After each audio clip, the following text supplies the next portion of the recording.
That's a word right there. I need the Lord. He is all that I need. Good morning again to all of you that are just now signing in. Brenda Lee, good morning to you. And it looks like we've got a couple of birthday shout outs. I was waiting in particular until I turned off the music and more people chimed in because I want as many people to hear us give a birthday greeting to Kendra Wright, one of our ambassadors at the church, one of our greeters, been doing that a long time for us and very, very faithful in her assignment. And Princess Thomas, one of our choir members, been singing in the choir for quite some time, and we praise God for the both of you. I love celebrating people.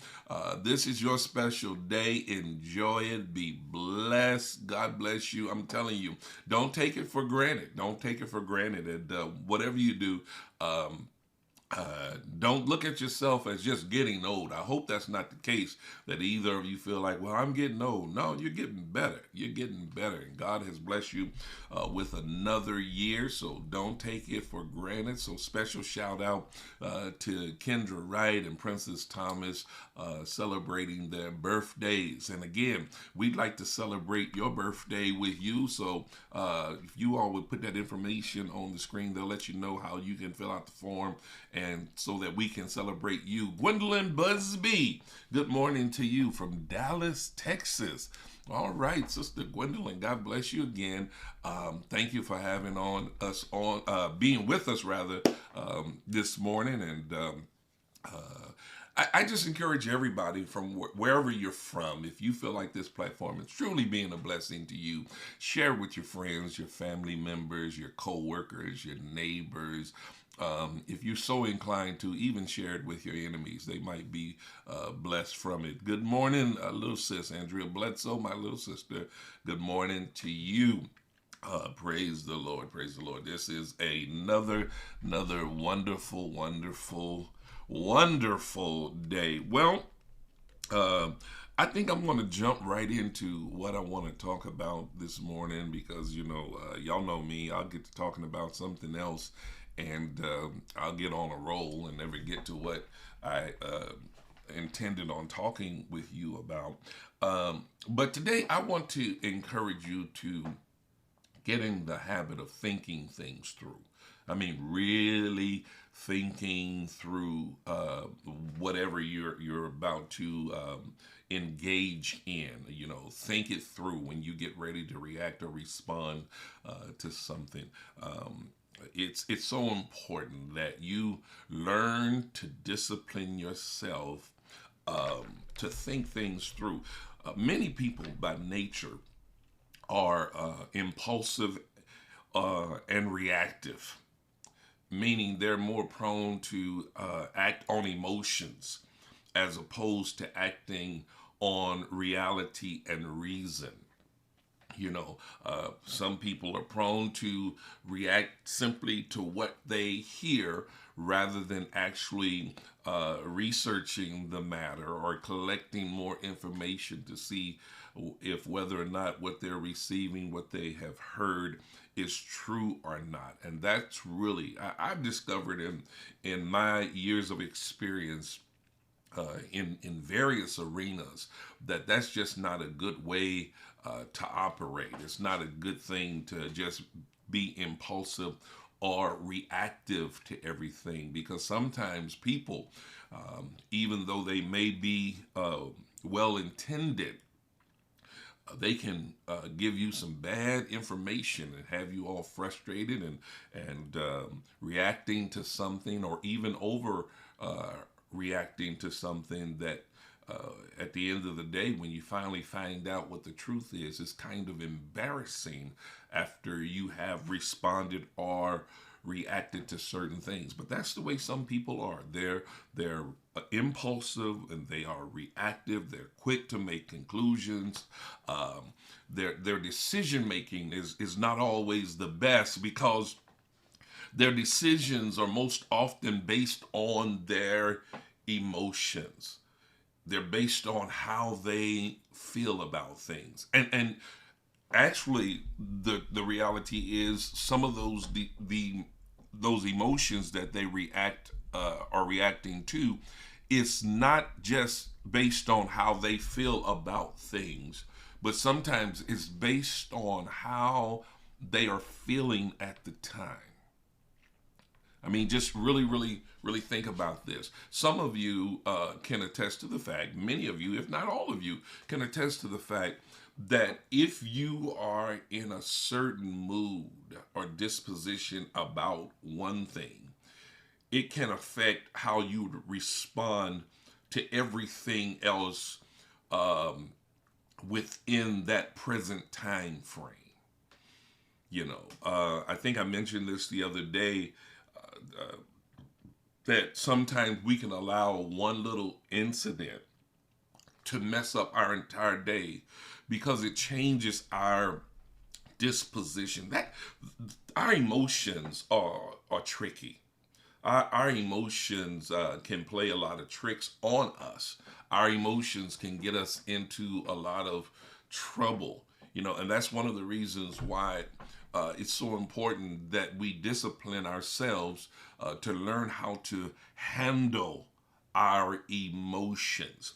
And I believe that it's even important that you be able to sense or detect when you feel an emotional change about to come upon you.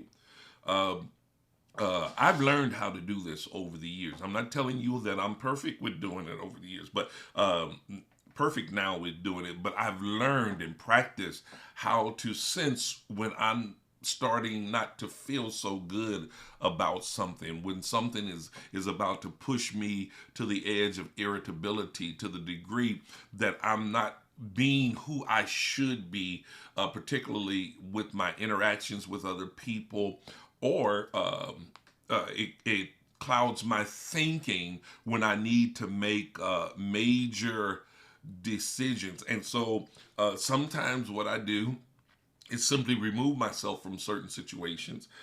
Sometimes I remove myself from everything. Sometimes I get by myself so that if I am feeling a particular way, people who are around me at the time won't be adversely affected by how I'm feeling. I don't want to project my ill feelings onto someone else. Now, I think some of you really need to consider what I'm saying here, because when you do that, when you project your feelings onto other people, and those feelings are more negative than they are positive, it kind of clouds and taints your positive influence with that individual. And those things can prove to be detrimental to your well-being, to your success, to the things that you desire to do. So I remove myself.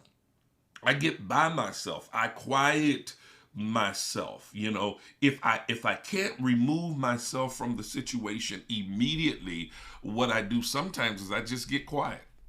I get quiet and I stop commenting on things, or one of my quick dismissal methods is when I think a person is talking crazy to me or being offensive, and I know that they have no intent to do anything otherwise.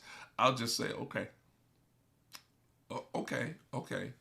Because I find that it's not productive for me to try to react or respond to the way they are acting and responding. The Bible tells us not to render evil for evil, but to render good for evil. In the face of evil, you've got to do what is right and what is good. And that demands that you get a handle on your emotions, get a handle on your feelings, because feelings are not always totally accurate. That's the best way I can find to say it right now. I hope I can find another way to say that, because yet feelings can be accurate, but the root or the cause of that feeling may not be what you thought it was. The intent of what someone may have done or said may not have been to offend you. And you may have taken things the wrong way simply because Your mind, your emotions, your thinking, they've all already been tainted again by how you're feeling or how you feel about a situation. Some people allow their emotions to be tainted based on how they feel about that individual, period. You know, for instance, with some people, if they don't like a person, it doesn't matter what that person does, good or bad. They're just not going to be positive in any way. They're going to react adversely. They're going to react negatively. It may not always be blatantly obvious, but at times, I think I shared this with you a few weeks ago, their response can be passive aggressive. And they demonstrate their displeasure with that individual or anything that that individual does simply because they don't like that individual. People who are impulsive and reactive are most likely prone to have poor judgment because, again, their judgment is often clouded by their defective emotions. Now let that sink in for a minute. Some people have defective emotions. Their emotions are all over the place. And it's sad to say, but some people react out of their defective emotions because that's one way that they can get attention. That's one of the ways that they can make themselves seem larger than who they are. That's one of the ways of them thinking that they're sending a message that they are not one to be trifled with. Don't mess with me. I don't play this. I don't take this, that, and the other. And they're always in their emotions. And sometimes you look at those people and you say, really? You tripping on that? That's so insignificant. And all that time, this person is building this negative reputation about themselves because they lack people skills. They're so much into themselves that they never consider anyone else. And so when they begin to respond to things, react to things, comment on things, it always comes out poorly or badly. And it doesn't bode well for them. And they think that they have everyone around them in check. But the reality is the people around them are more intelligent than they, and they just refuse to stoop to their level of ignorance. Defective emotions, check this out, produce distorted perception. Think about this. Have you ever been around people who feel like everybody's talking about them? Everybody's looking down on them. No one has anything good to say about them. Not that they've ever heard anyone speak ill of them, but because they have defective emotions, their perceptions are distorted. They sit back and they observe other people interact with one another, and the interaction is good, is positive, it has high energy to it.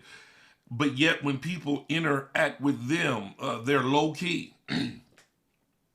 and they only communicate to the level that they think is necessary for communicating with that individual. And that individual, all of a sudden now they're offended and they look how people treat me. People don't like talking to me. Well, they have not stopped to consider how they come off when they react or act or interact with other people. I'm sorry, I'm just one of these people.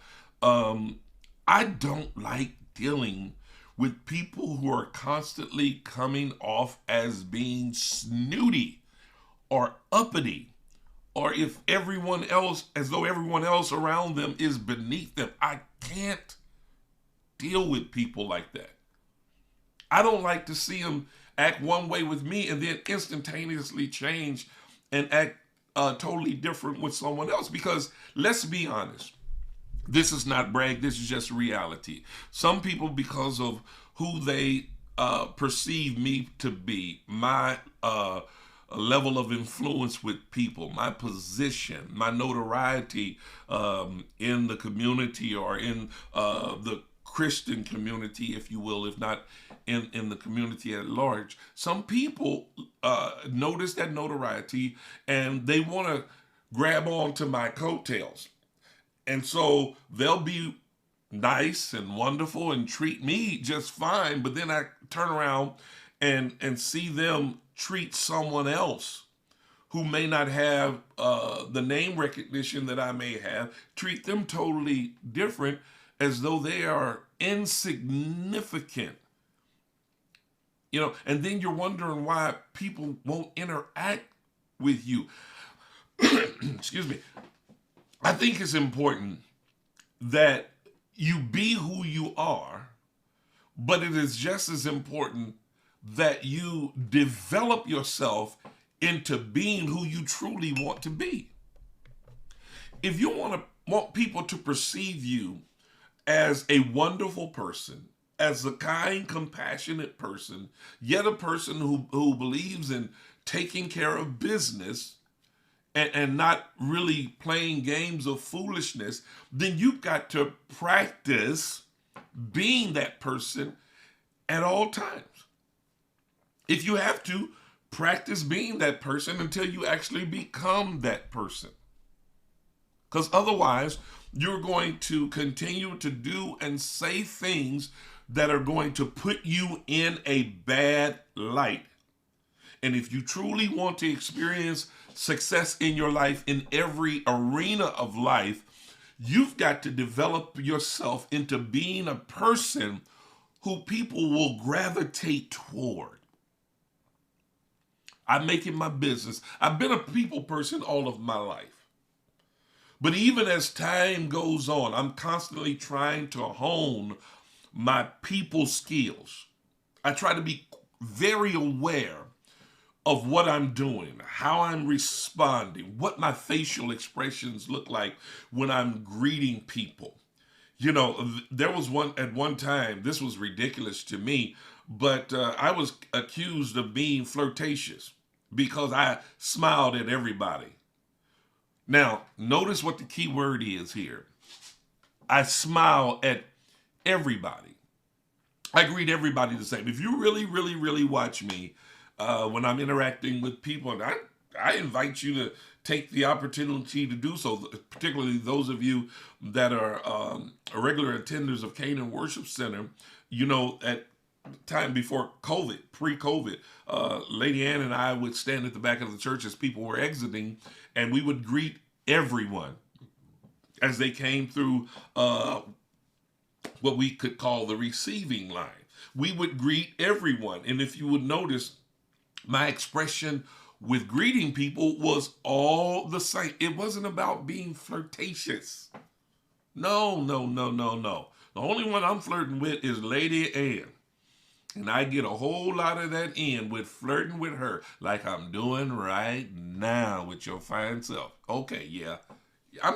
That's who I'm affixed on.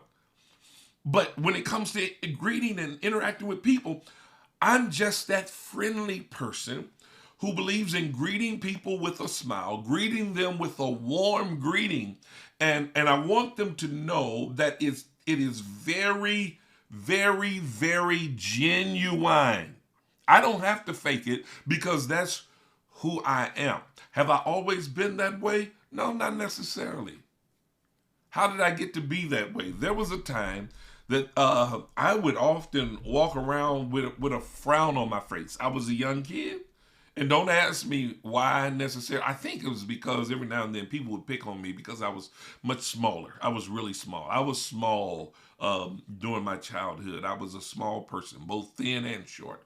And sometimes I'd be the victim of people picking on me. So I tried to create this mean looking face to kind of intimidate people and let them know I wasn't going to take their stuff. And one day, this is true story, and some of y'all would say, "Oh, Mama was cold," but Mama was just getting the point across. My mom looked at me with my face all, scrunched up in my frowning position, and my mother said to me, she said, "You need to smile all the time because you are ugly enough." Now, some of y'all would say that's a harsh thing for a mother to say. And you know what? The reality is, and I'm being very serious here. Um, my mother didn't think I was ugly. No, she didn't. My mother truly believed that I was a handsome young boy. And if you would have asked her that, she would say yes, and she would probably say, "I don't remember telling him that," but she actually did. But by her telling me that, one of the things I said to myself, now, if my mama think I'm looking ugly by the way I'm frowning up my face, just think what everybody else is going to think about me. And from that day forward, I made it my business to smile as much as I can. you know. And some of you might say, well, he smiles because he thinks he's cute. No, I smile because I want to be cute. Now, I know that's an old-fashioned term, cute or handsome or whatever. No, but that's the reason why I smile, because I want to look my best at all times. I want people to look at me and say, hey, that's an approachable person. That's somebody that I can talk to. He seems like a friendly, compassionate person.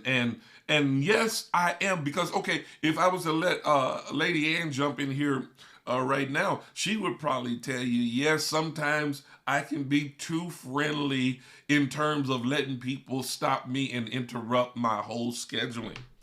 I remember early on in our marriage, and she'll do it sometimes now. I was on television and radio consistently and all of that kind of thing. And I basically couldn't go anywhere without someone recognizing me. And if they said, hey, Pastor Cobbins, I don't care where First Lady and I were headed. We could be walking through the mall, going into a particular store to pick up a particular thing, and we could have even now been on a time crunch at the time.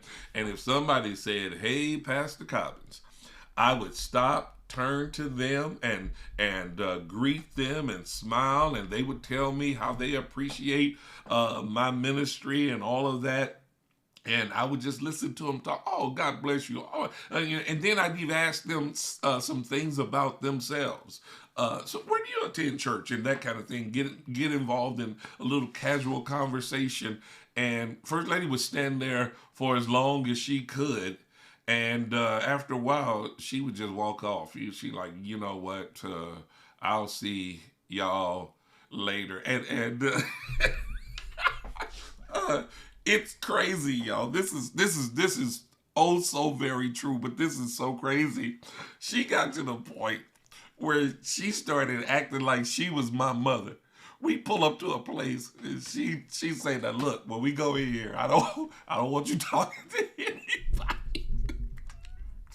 Oh my goodness. She said, I don't want you talking to anybody. We gonna go straight to this store. We gonna get what we need to get. We gonna come on out of here.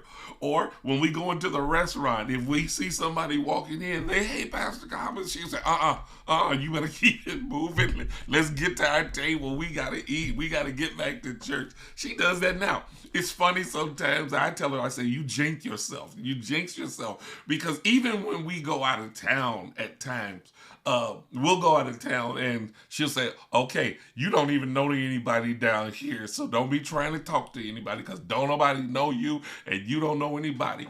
And she sometimes doesn't get it out of her mouth good. We can be in an airport in another state and we get off the plane and someone will say, hey, Pastor Cobbins. And she's, oh my goodness.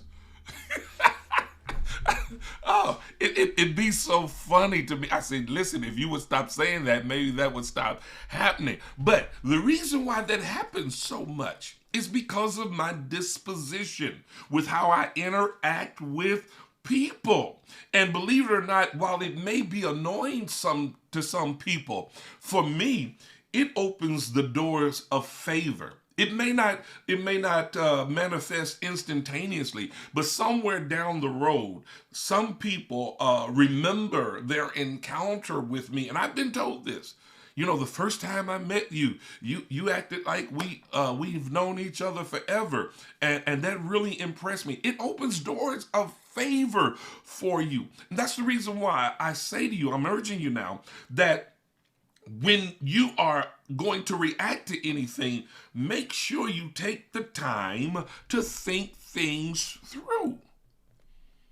You know, again, if you've got defective emotions, get a handle on that.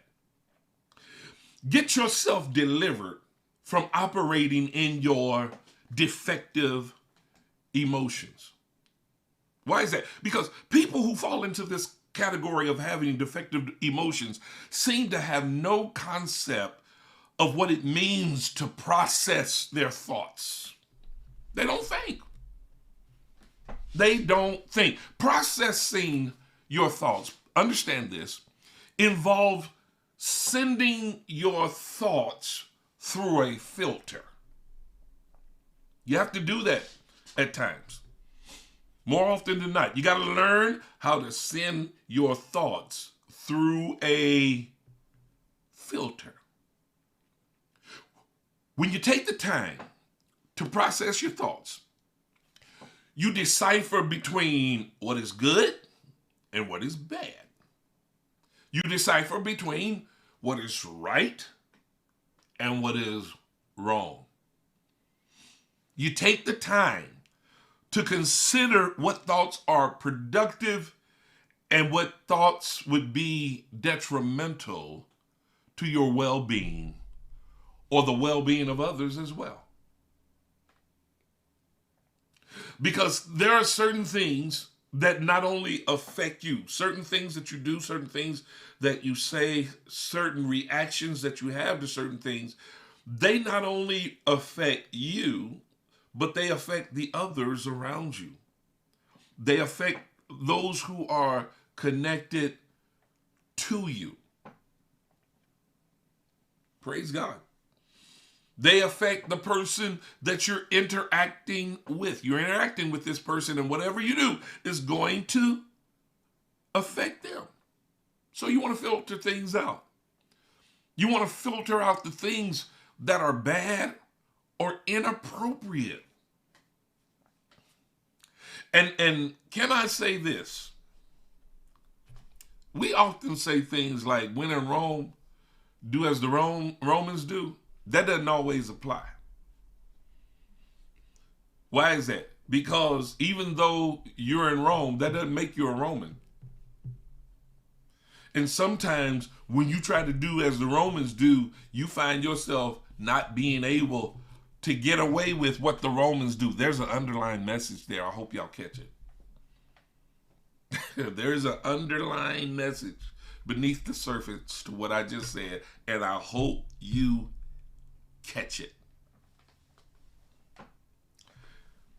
Listen, I believe, or I like to think of processing your thoughts. I like to believe that it serves as your internal and external quality control. Yes, it does. I mean, think about this. When you're processing your thoughts, when you're thinking things through, it keeps you from blurting out things that may lead to embarrassment or regret. That blurting out things has destroyed many relationships. Because in the heat of the moment, we will say things, especially when you're trying to hurt the other individual. when we're trying to win arguments, this is particularly true with husbands and wives. You're trying to win an argument. You both already riled up. And one person says something that might cut to the core of the other individual, and to come back on that person that was just offended will come back and say something even more harsh, calling the woman out of her name and using a very derogatory term in doing so. The woman attacking the husband's manhood, as though you're not a man and all this kind of stuff. You're blurting those things out. And sometimes, although you say that you've patched it up and moved on, the truth is each one of you file those negative statements away. So if you ever need any defensive ammunition in the future, you have it there to pull it back out and say, you said this about me.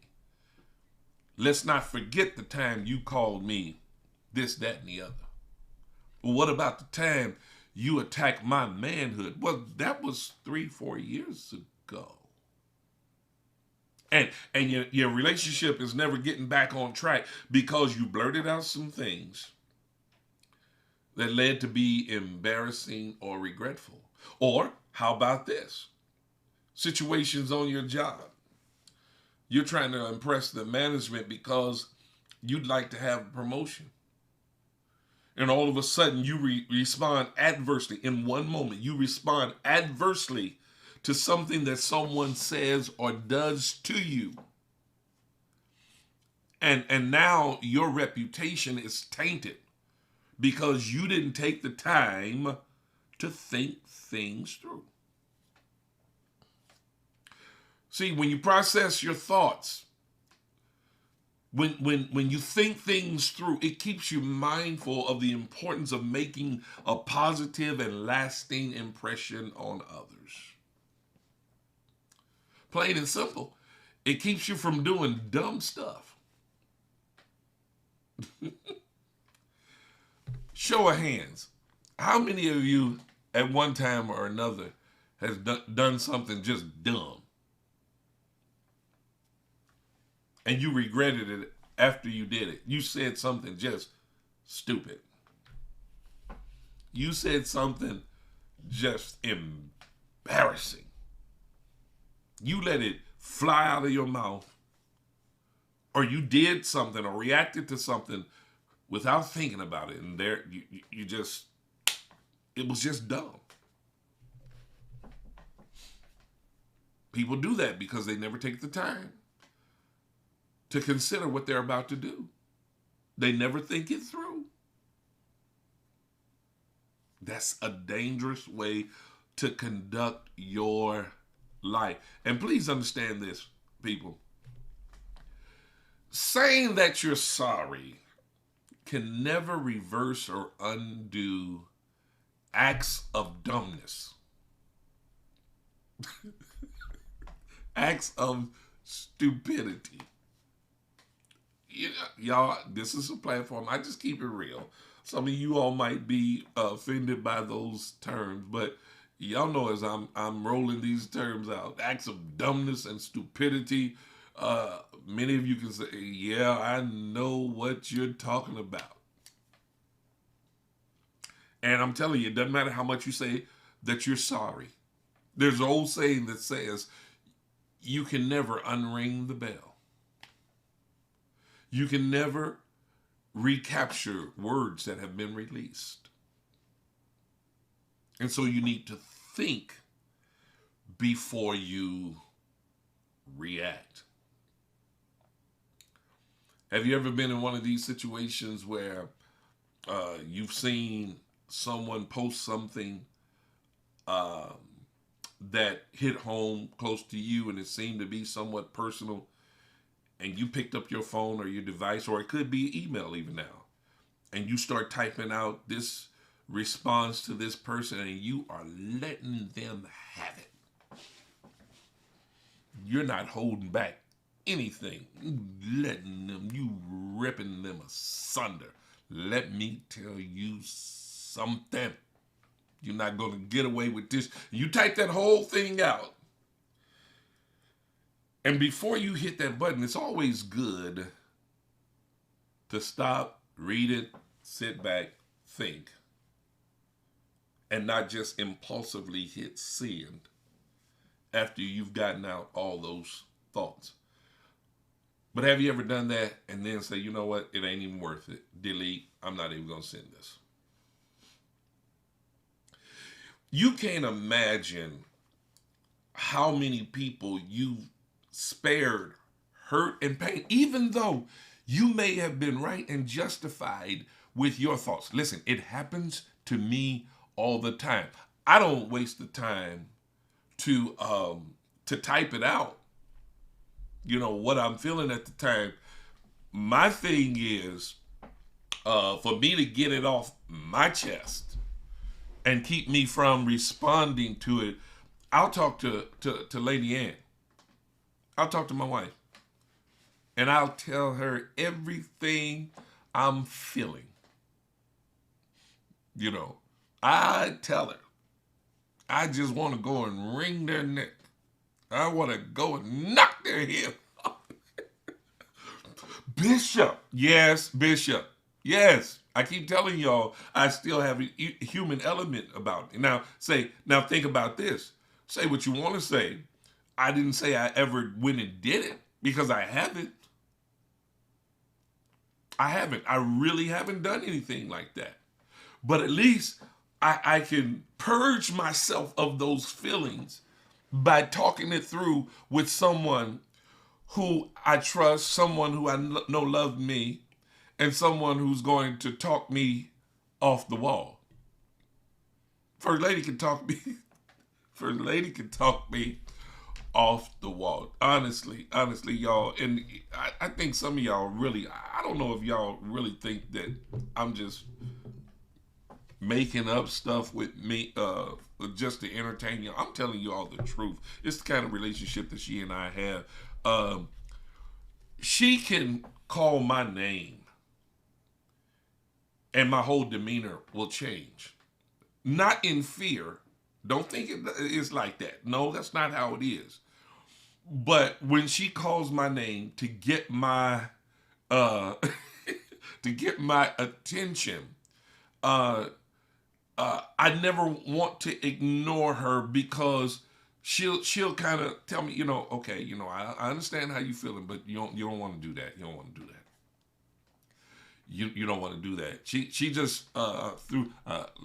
I'm gonna put this one up on the screen. It you know, it may not say much to you all, but here's how we operate together. She like, I got you. First Lady knows her husband. She knows me. She knows what can set me off, and she even knows that there's a limit where you can only push me so far. And even when it comes to her, if I feel like that you're attacking her or offending her or whatever, and I'm gonna come to her rescue, she's definitely the only one in that case that can talk me down. She really can. And sometimes when I get riled up, I say, okay, I'm just going to be quiet. I'm just going to be quiet. I'm going to go over here. And sometimes what she'll do is come and rub me in the sole of my back. I'm telling you all the truth, to keep me from doing something that I may regret. And her having to do that is not always just in the private arena. There have been times that she's had to talk me off the wall and rub my back concerning some church members. They got me stirred. I'm like, hey, y'all got it twisted. Y'all got me bent.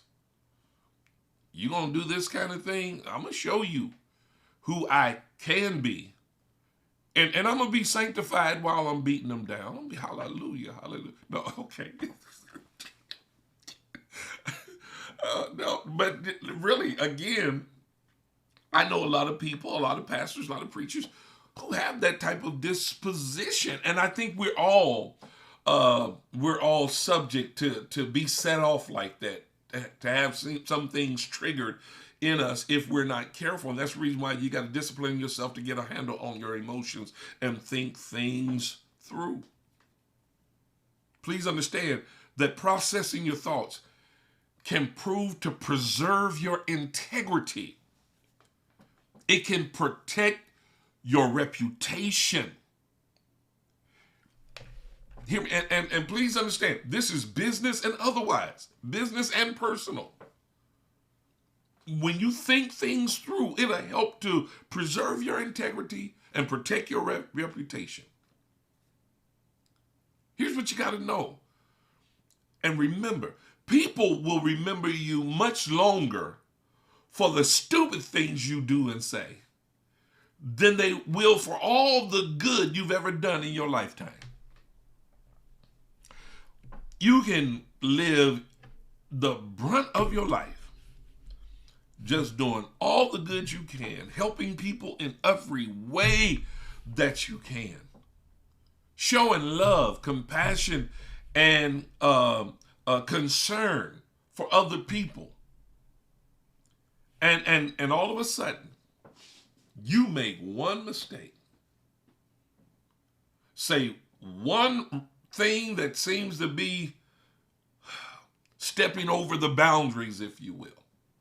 And please don't let anybody catch you on video. They will blast you on social media quick, fast, and in a hurry. And people will never let you live it down.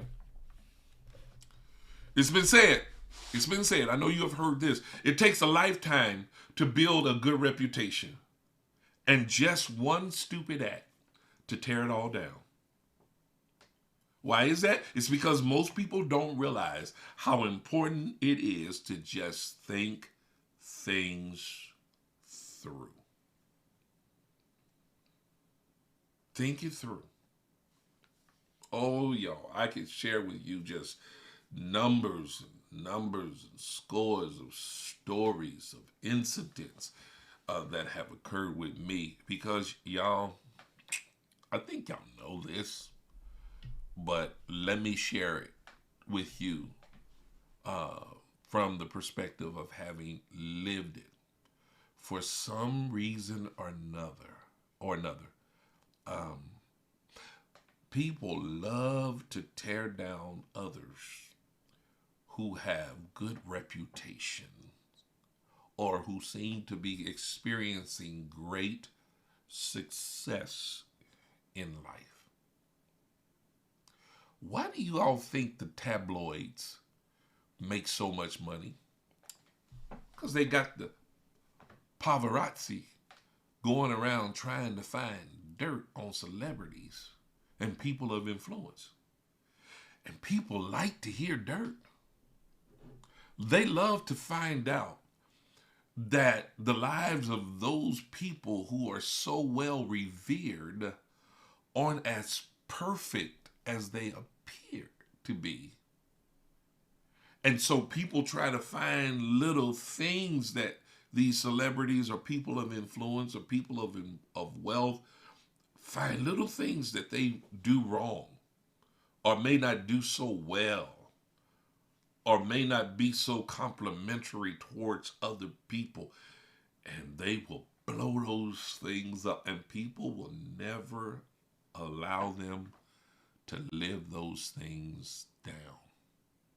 Never, never, never, never, never, never, never. I can recall years ago, there was a man who had been accused of something, and he was even convicted and spent some time in prison. And come to find out that he was totally innocent. When the DNA technology advanced, they ran DNA, and then they found someone else who had admitted to the crime. And when they released him from jail, I never will forget this.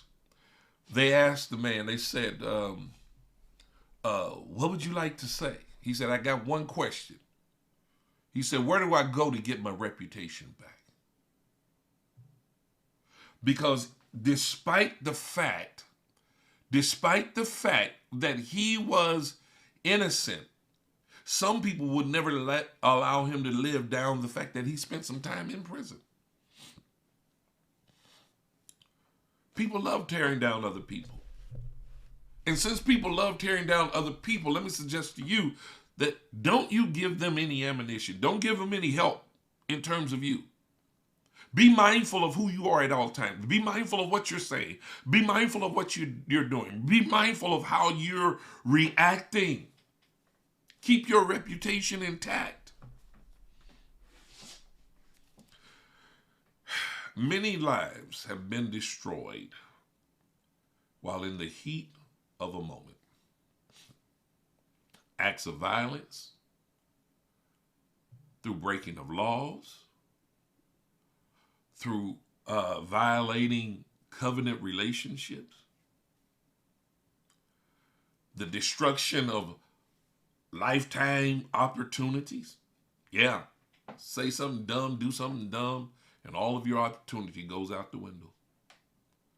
Loss of wealth and livelihood. How many people are getting fired every day still from saying dumb stuff? Stupid stuff. Even when you call yourself making a joke, you better be careful about what you're joking around about, especially if it's directed toward a specific individual or even now a specific ethnicity. You can find yourself in the unemployment line. And once you get there, it doesn't matter how much education you have.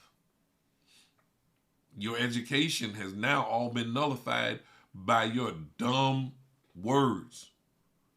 The stupid things that you've said and the stupid things that you've done just totally destroy your reputation. So what it all boils down to is it's just not a good thing when people don't take the time to think things through. Listen, although some of our impulsive and reactive ways may be totally innocent and even unintentional, they can be detrimental nonetheless. So again, here's what I'm advising you to do. Discipline yourself, I can't say this enough, to think things through. Slow yourself down. When you feel yourself headed in a certain direction, start pumping the brakes. So wait a minute, I don't want to go there. I do not want to go there. Resist making snap judgments and snap decisions. That can get you into a heap of trouble. Don't make it a practice to have knee-jerk reactions to things that touch your emotions. It's not worth it. You don't have to respond to everything immediately. You know, one of my brothers, I got 5, so y'all don't know which one. I ain't gonna tell you which one. But one of my brothers, when a person would do things to him, please know this, he's matured out of that now, but when a person would do things to him, he wouldn't respond immediately. He wouldn't react immediately. He would be immediately upset, but he did not react immediately. Sometimes that thing would fester in him for a couple of days. Think about this. And when it comes to a head in him, The other person may have forgotten all about it and thought it was over. And when it finally comes to head in him, when it would, he would pounce down on that individual like a bad habit. And we would literally feel sorry for whoever that was that had affected him or offended him. I upset him one day when we were young kids, and I ran from him. I ran from him for 8 hours. I am not exaggerating. I actually hid in some bushes. We had a whole lot of greenery and shrubbery and trees in the area. We had an area that we actually called the jungle because there were so many trees and bushes and everything. And there was a little bush that had grown to have a little hollow space in the middle of it, that if you didn't know it was there, you wouldn't see the hollow space. And I ran from him, and I ran into that area, and I got down in that hollow space of that bush, like a little hole, like a little cubby hole. I was in that hole for hours, hiding from my brother, because I knew that when he finally got his hands on me, I was going to be in trouble. And let me tell you when I finally came out. I came out when I knew it was time for our father to be coming home. And when I saw my dad's truck coming down the street, man, I came out and I ran as fast as I could. And we used to jump on the back of our dad's truck because there's an alleyway that he would drive through to park his truck and vehicles behind our house. He had to go through an alleyway to do it. I jumped on the back of that truck.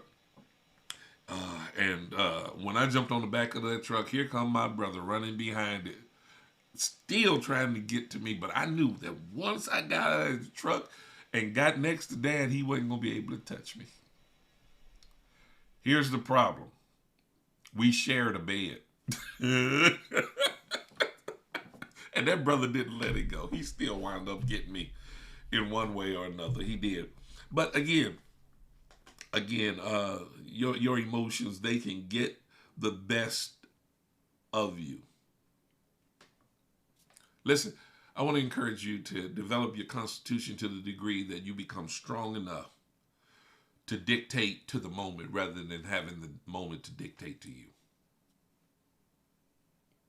Resist the pressure of thinking that you always have to respond immediately to whatever occurs in your life, good or bad. Don't think you always have to respond. Here's what you need to do. Think,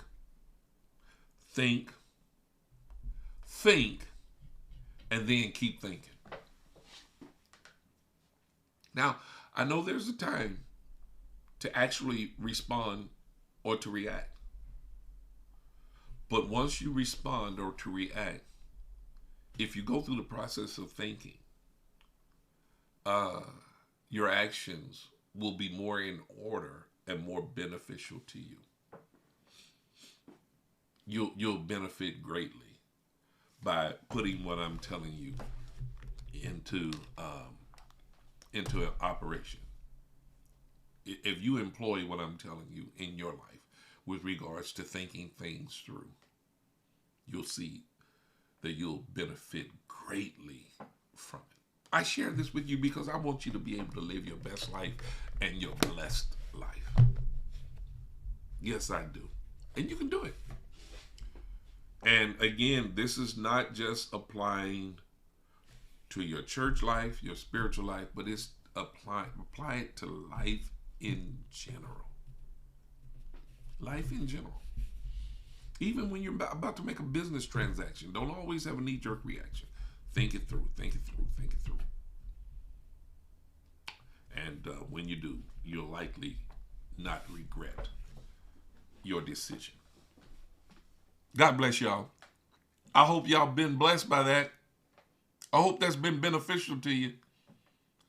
I hope it made sense to you. Now, the question I'm going to ask you is, what are you going to do with it? Are you going to apply it to your life?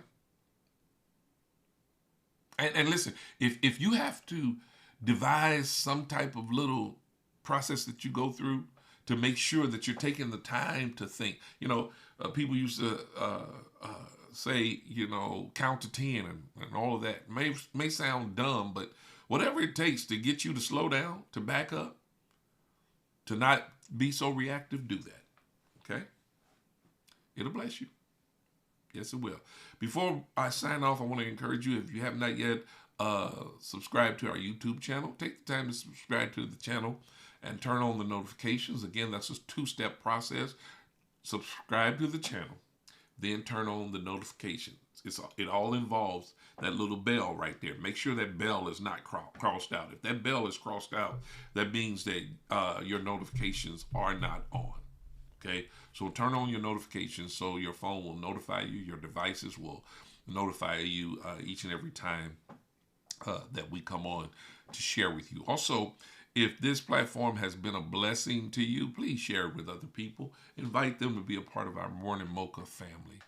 Yeah, I know I spend an hour on here with you, and I do that on purpose, and I understand that some of you may not be able to stay on the whole hour, but at least it will whet your appetite to the degree that you'll say, hey, I started listening to this now, but I'm going to go back later and listen to the rest of it, so that at least you'll be introduced to what I'm talking about on any given day. And again, I encourage you to listen in, because you never know how God is going to speak or how he's going to move on this platform. Well, once again, it's been my pleasure sharing with you. And again, I express how honored I am to have you join us each and every morning. Just so give you a heads up so you all will know early, this Thursday and Friday, I will not be on. I won't be on. Taking a slight little break, okay? But I won't be on Thursday and Friday. So y'all tune in tomorrow to make sure you get in on the last one for the week. But we'll be right back on next week, okay? I know you all will be all right with that, because if you're not, then you all haven't been listening the past several sessions that we've discussed how it is important every now and then to step away from some things and to take care of some other things, so that you might continuously to do what you're doing at optimum level. You always want to operate at your best, at your maximum potential. And I intend to continue to do that. So again, you can put it on your calendar so y'all won't just freak out, trip out when y'all don't see me on Thursday or Friday. You won't start saying, what happened? Start texting one another and all that kind of stuff. Nothing's wrong. We're good. It's just that I got to step away for a little bit and got to handle some other stuff. All right? So God bless you. Love you. As I often say each and every day, my desire is that you have a blessed and wonderful rest of your day. God bless.